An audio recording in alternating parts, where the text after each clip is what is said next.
One of the big questions that businesses face is how to improve levels of good conduct.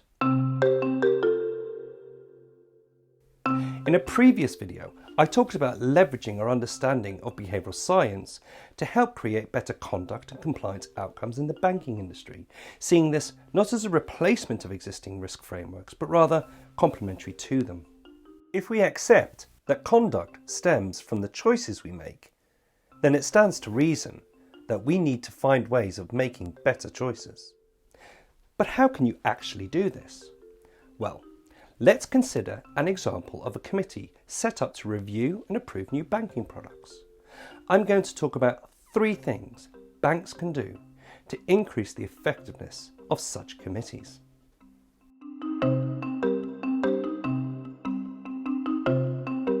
Consider these 2 questions.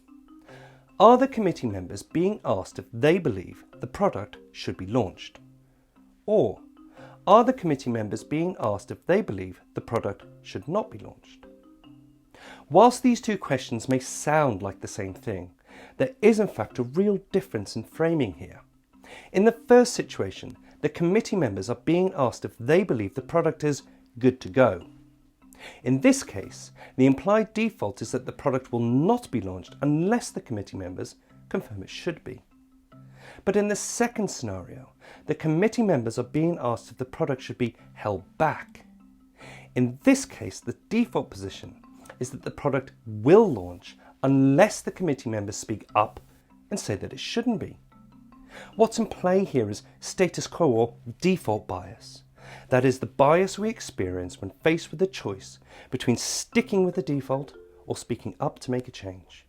The evidence shows that we tend to gravitate towards maintaining status quo as opposed to speaking up and potentially going against the grain.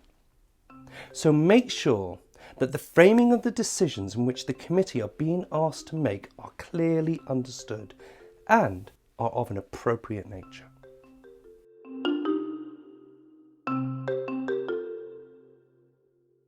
There is good evidence to show that diversity in a team can lead to better overall decisions.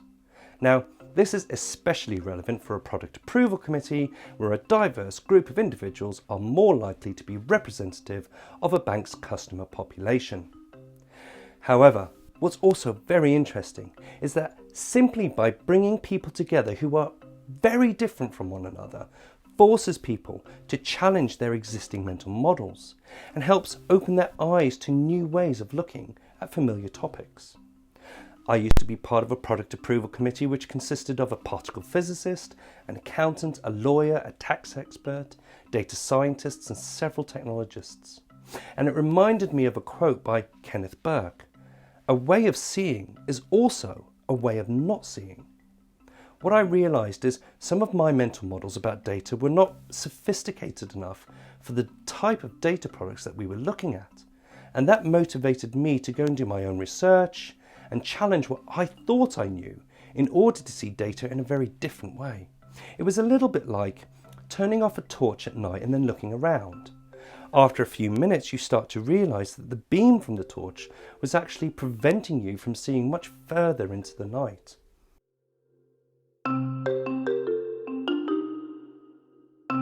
What's in a word? Well, as it turns out, quite a lot.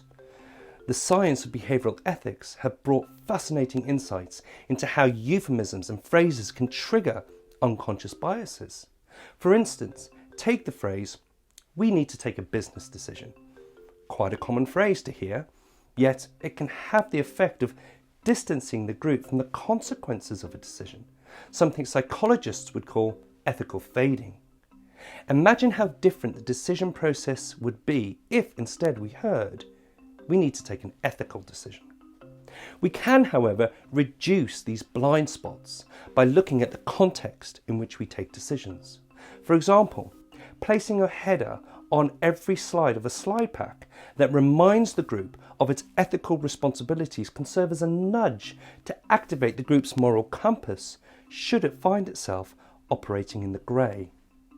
And the group can generate a normative behaviour of openly challenging euphemisms and using specific and honest language in the committee.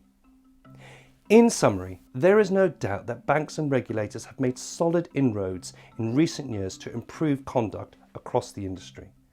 However, it's also clear that there's still a long way to go and that the traditional approaches of adding more policies and checklists just isn't cutting it. The industry needs to think differently about how it sees and manages risk, placing people and behaviours centre stage and leveraging our understanding of human behaviour in order to really strengthen existing frameworks. If you would like to know more or would like some help with where to start, please reach out to one of our experts.